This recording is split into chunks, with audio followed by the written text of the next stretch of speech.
बातमी सध्या समोर येते। अर्थसंकल्पात नवे बदल केल्याची माहिती आहे। जुन्या योजनांना कात्री लागण्याची दाट शक्यता आहे। नव्या विकास कामांना अर्थसंकल्पात प्राधान्य दिलं जाणार। विश्वसनीय सूत्रांनी जय महाराष्ट्रला ही माहिती दिली आहे। तर काही वेळातच अर्थसंकल्प सादर केला जाईल। मुख्यमंत्री देवेंद्र फडणवीस राज्याचा अर्थसंकल्प सादर करतील आणि याच अर्थसंकल्पात नवे बदल केल्याची माहिती सध्या समोर येते। जुन्या योजनांना कात्री लागण्याची दाट शक्यता आहे। त्यामुळे आता या कुठल्या योजना राज्यातल्या बंद होतात, कुठल्या योजनांना कात्री लावली जाते हे पाहणं अतिशय महत्त्वाचं ठरणार आहे। नव्या विकास कामांना अर्थसंकल्पात प्राधान्य दिलं जाऊ शकतं। तर या संदर्भात अधिक माहिती घेणार आहोत आमचे प्रतिनिधी शुभम उमाळे यांच्याकडून। शुभम, अर्थसंकल्प सादर केला जाणार आहे, मात्र यामध्ये जुन्या काही योजनांना कात्री लागण्याची शक्यता आहे। नेमक्या कोणत्या योजनांना कात्री लागू शकते?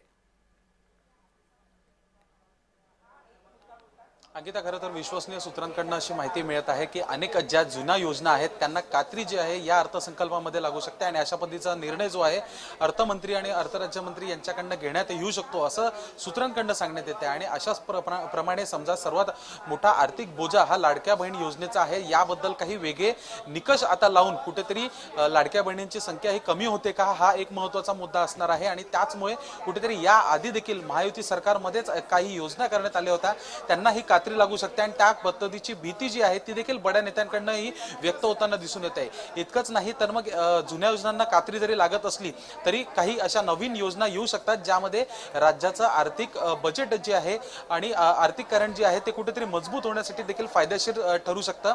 आणि अशाच पद्धतीने येणाऱ्या काळात जे आहेत कुठेतरी महाराष्ट्रासाठी महत्त्वपूर्ण निर्णय जे आहेत ते आजच्या अर्थसंकल्पामध्ये होऊ शकतात।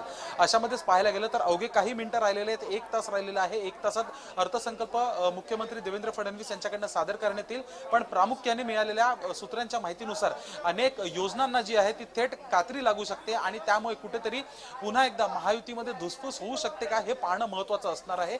लाडकी बहीण योजनेबद्दल देखील निर्णय किंवा निकष जे आहेत ते देखील बदलू शकतात असं देखील सांगण्यात येत आहे। अंकिता, निश्चित शुभम, त्यामुळे एकंदरीतच या अर्थसंकल्पात नेमकं राज्यासाठी काय असतं हे पाहणं महत्त्वाचं ठरेल। तुर्तास खूप धन्यवाद।